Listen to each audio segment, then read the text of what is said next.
Ladies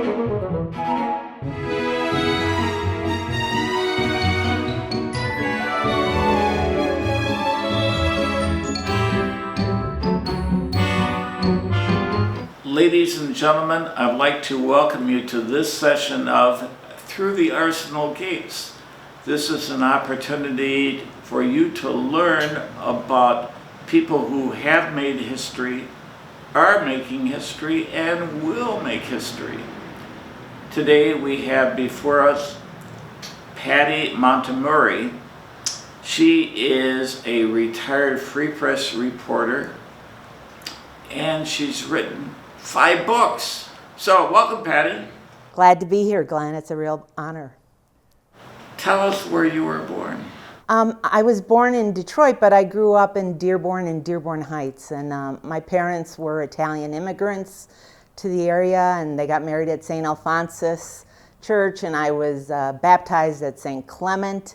And then I grew up on Ann Arbor Trail in the River Oaks subdivision of Dearborn Heights, which was former land owned by Henry Ford, and I went to Catholic schools in Detroit. And what schools did you go to? I went to St. Thomas Aquinas Elementary School right there on the corner of Ford Road and Evergreen, right at the western end of that whole row of churches on Ford Road. And then I went to Rosary High School, which was an all-girls Catholic school on Joy Road in Greenfield. And that was it was built on land once owned, by the Ford family. So their range went all the way, I think their property went all the way up to Joy Road. So, what was it like growing up in Dearborn and Dearborn Heights? I had a great childhood. The River Oaks subdivision where I grew up had a neighborhood swimming pool, a community pool, and in the summers we'd swim at the pool, and I could walk to elementary school. I went to River Oaks Elementary for kindergarten, and then I went to St. Thomas Aquinas for grade school. I grew up knowing about the legend of Mrs. Dallinger, who was Henry Ford's secretary, and I grew up, River Oaks subdivision used to be part of Mrs. Dallinger's estate, and the community house at River Oaks used to be her horse stable. So we always knew that there were rumors that Mrs. Dallinger and Henry Ford were more than just boss and secretary. So it was a great childhood. Lots of exploration around the pond that was at River Oaks, and we used to go ambling. We used to be trespassers on Mrs. Dallinger's estate, exploring back in the woods, and lots of enduring friendships still are part of my life from my days in River Oaks and also at St. Thomas Aquinas. Growing up, who was the most influential person in your life? Well, I'd have to say it was my parents. As I said before, they were Italian immigrants, and so I grew up listening to Italian and understanding Italian and being part of this big, boisterous, extended clan of relatives throughout the Detroit area. And it was a nice, I enjoyed sort of straddling two sort of different cultural and two different societies too, sort of the Italian immigrant experience also while, becoming very much an American kid. And my parents, came here with really nothing. They met each other in Dearborn. They're from the same little village in Italy, which was in central Italy near Rome. But they met here in Dearborn, and they married here. And my dad worked for the city of Dearborn. I mean, his first immigrant experience was as an auto worker, a laborer in some of the auto plants around here. But then he ended up being a lineman, an electrical lineman for the city of Dearborn, fixing traffic lights and all other manner of equipment. And so, being part of the Dearborn community was always integral in our lives. My mom was a seamstress, and she worked at the Winkleman stores here on Michigan Avenue for many, many years. And then she became a sales lady, and she became one of the top sales ladies at Winkleman's Westbourne. And that was also a big part of our lives too. And I had a very nice wardrobe from Winkleman's over the years. And plus, she was a seamstress, and she loved to sew for a good bit. And She made a lot of our dresses, my first communion dress and my prom dress. And for a while she was really into polyester, because they didn't have polyester in Italy, and polyester was this wonder material of the 1960s. And so I had several dresses made out of polyester that are not among my favorites, from my past, but many good memories from all the associations here in Dearborn. And I still live in Dearborn today. So, in your household, was Italian the spoken language? Yeah, my parents spoke Italian, but they didn't make us respond in Italian, which I sort of wish they had harped on that a little bit more. My sister and I both understand Italian very, very well, but then we both learned how to speak, and we're not at all, we're functionally fluent, but we're not grammatically fluent. But we learned, we took Italian language classes in college, and we both have spent time in Italy. And I spent a whole year in Italy, and my Italian was very, very good at the end of that year. But I've lost a lot of that fluency in the 40 years since. Now, how has learning Italian benefited you as a professional? Well, I think it made a big difference in my career at the Free Press. Because I knew Italian, I was able to cover some topics and go places that might not have happened otherwise. Because I knew Italian, the Free Press, I went to Rome 4 or 5 times as a Free Press reporter to cover principally subjects concerning the Catholic Church. When Pope John Paul II died in 2005, the Free Press sent me over for a whole month to cover his funeral and the conclave and the installation of the new Pope, Pope Benedict. And my Italian really made a difference for that. And that's one of the reasons they sent me. And I had gone previously to Italy to cover various events. Governor Engler back in the mid-90s went on a trade mission trip to Italy. So the Free Press sent me along on that trade mission trip. Yeah, I was very fortunate then. And then, and even on our honeymoon, we got married in 1989, but on our honeymoon, we went over and I wrote a story about the new ambassador to Italy was a Michigan Republican, Peter Secchia from Grand Rapids. So we sort of melded business with pleasure a little bit on that trip too. And the Free Press also sent me over when, sadly, when the priest abuse scandal broke in the year 2002, Pope John Paul called all the American cardinals to Rome to talk about the impact, and I went on that trip too, because Michigan actually had 2 American cardinals at the time. There was Cardinal Edmund Sciacca, who had been the Archbishop of Detroit. He became the so-called governor of the Vatican. He sort of helped run the Vatican administrative state.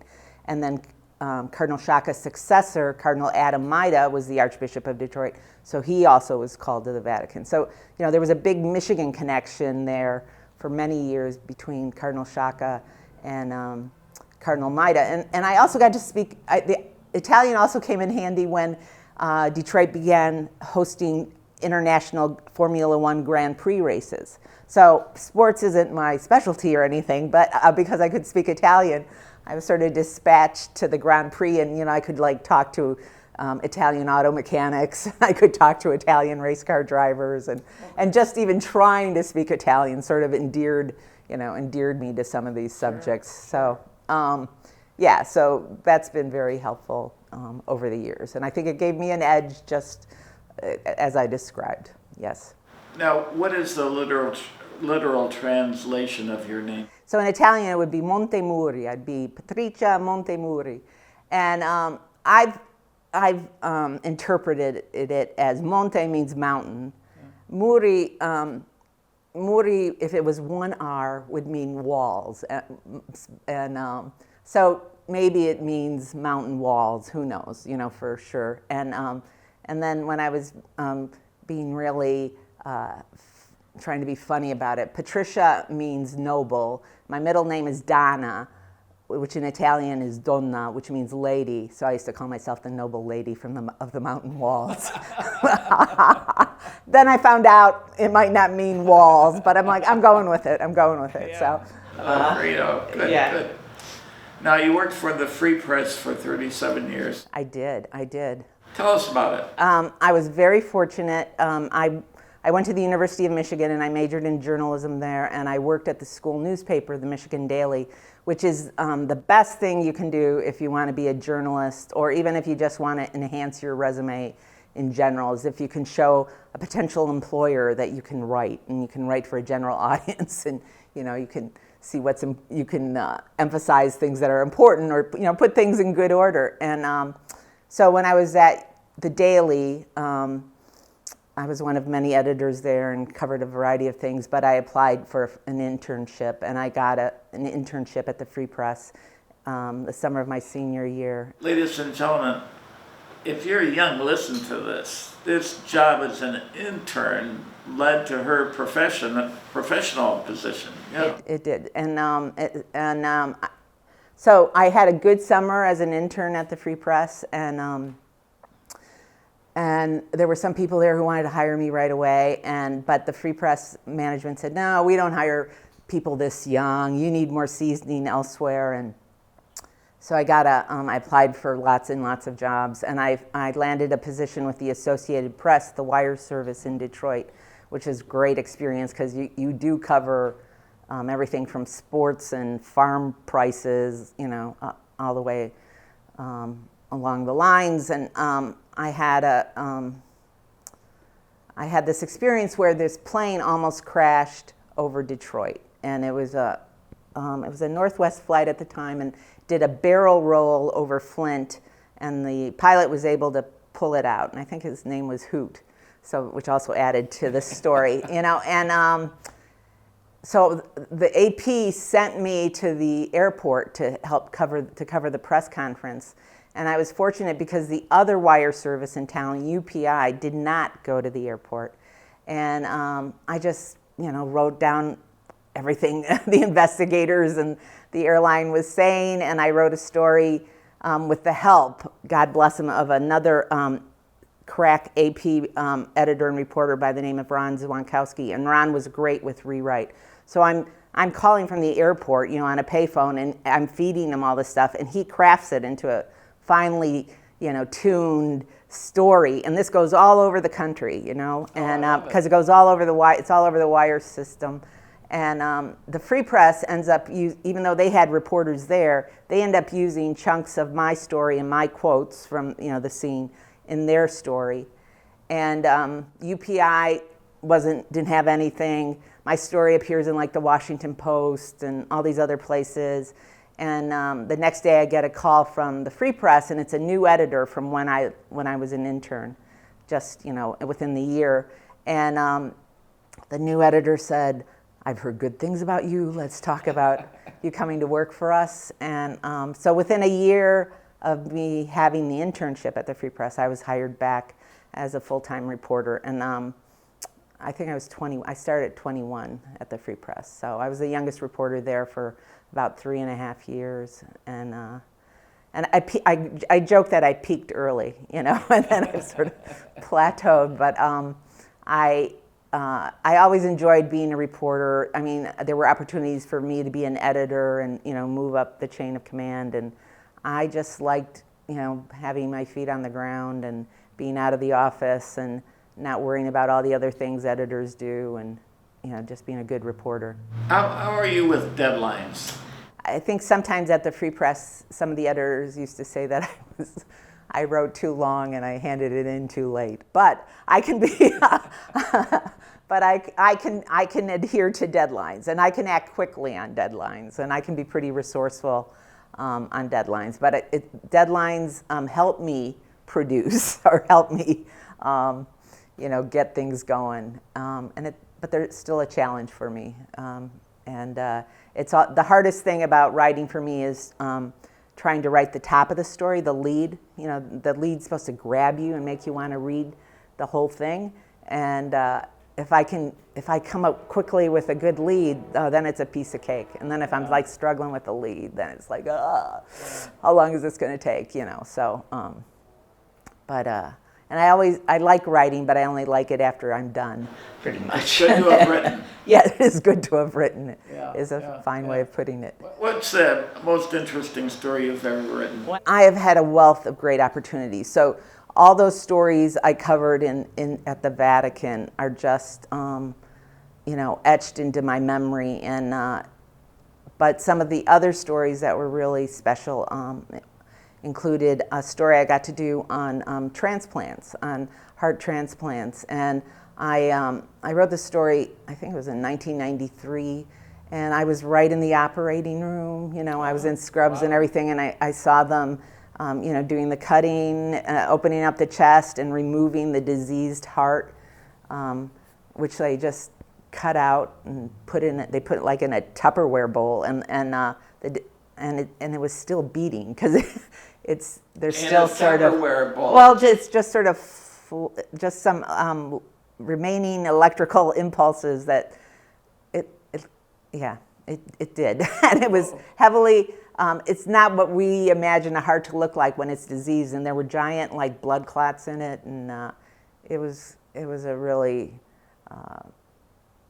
a sobering sight. And then it was a very elevating experience to see the new heart go in, and then to see the patient, recuperate, and just his whole life change. So, I got to, I was on the private jet that went down to Duke University in North Carolina to retrieve the donor heart, and we brought it back, and it was an incredible experience for me. And when I wrote the story, and the photos were magnificent too, but when it was laid out in the Free Press magazine, we included an organ donor form, and there was a real uptick in people signing up to be organ donors at that time. So registering with the organ donor registry and carrying something in their wallet. It was before the days when you could automatically do it at the Secretary of State's office. But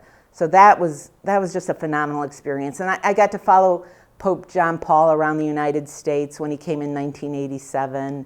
And that was very, very special. I was in several cities covering his travels before he arrived in Detroit. I covered many presidential campaigns, and I was at presidential nominating conventions, and I was, I interviewed, Bill Clinton and the first George Bush, and I traveled on planes.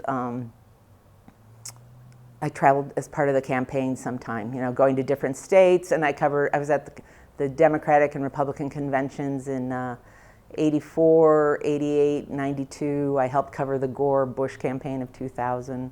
Give us some first impressions of our presidential candidates, or one or two of them. Well, I haven't covered, I didn't cover any of the recent but candidates and winners. Way back when. Yeah.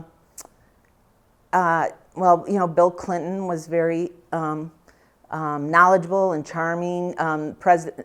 When I interviewed George Bush, the first George Bush, he was the vice president then, and he was, straightforward, charismatic to a degree, I'd say, and just because he was such a sort of an imposing presence, but also very congenial. And then I covered a lot of primary races, so that meant I was exposed to folks like Jesse Jackson, who's just sort of terrific one-on-one as a messenger, and his knowledge comes through, his preaching abilities come through. I talked to folks from. Some of your audience won't even remember some of these names, but like Richard Gephardt, who ran for president, and Pat Robertson, who ran, as a Republican nominee, I think, in '88. And so it was always interesting to see who they were trying to appeal to and what their knowledge was and what their solutions were. So I was fortunate for that. I remember I was on a plane once with Al Gore after the Iowa caucuses. I don't know what year it was, but I was one-on-one with him, and he had been a journalist himself, and I said, "So, what would be your lead for what we just covered, you know? And he's like, and he sort of stumbled a little bit. He didn't have an immediate answer. I'm like, oh, you too. It happens. It happens to you too. So, no, those were great experiences. Those were great experiences to see that. And I remember I was on a whistle train tour with President George. This is when George Bush was running for president in 1988, and I was on a train ride with him through the Midwest, or maybe Ohio and Michigan, and that was all really special events to be part of. Now, you've written books after retirement. Tell our audience about these. Would you say they're wonderful books? You said it for me. You said it for me, Glenn. The books I've done have been on local Catholic institutions and legends, and your audience is probably familiar with a lot of these books. They're published by a company called Arcadia Publishing, and they're these books that are like with the sepia tone covers, and they cover long ago history, and they cover long ago communities. So here in, I'm sure there's a book about the city of Dearborn, about Dearborn's history, about the car companies. You might have seen them as like Detroit's Thanksgiving Parade, or Detroit's Polonia, or Arab Americans in Detroit. So I've done 5 of those books since 2017, and I've done them on Blessed Solanus Casey, who's the founder of the Capuchin Soup Kitchen, who's one miracle away from being declared a Catholic saint. And I've done one on the Immaculate Heart of Mary Sisters of Monroe, Michigan, who were, it's the oldest congregation founded in Michigan, and they help staff local schools such as Sacred Heart and St. Thomas Aquinas, where I went. And they're marvelous women. I think a lot of the Catholic nuns were feminists before anybody even knew what the word meant. They were pioneers, they were entrepreneurs, they were incredible women. So I've done a book on the IHMs of Michigan. I did a book on Mercy High School, which was the largest all-girls school in the state of Michigan. And it's where my daughter went to school. And they started in Detroit and moved out to Farmington Hills and are still in operation today. And I did one on Detroit Jesu Catholic Church and School, which was the home parish of John Dingell, the congressman who we knew so well here, and his father, who was also a congressman. So that's one of the oldest it's not one of the oldest parishes in the city, but it's one of the surviving parishes in the city that still has a Catholic elementary school. There's only 4 Catholic elementary schools left in Detroit. There were 108 when I was growing up in Detroit, Highland Park and Hamtramck. Now there's 4. And that church, Jesu, it was home to like 4 Detroit mayors, like Dennis Archer was a parishioner there, Jerry Kavanaugh was a parishioner there. The Fisher brothers of Fisher Body fame, many of them were parishioners there and sent their children to school there. And there's a family connection for me. My husband, Paul Deal, who recently retired as a Spanish teacher from the University of Detroit Jesuit High School and continues as the golf coach, he grew up in that parish.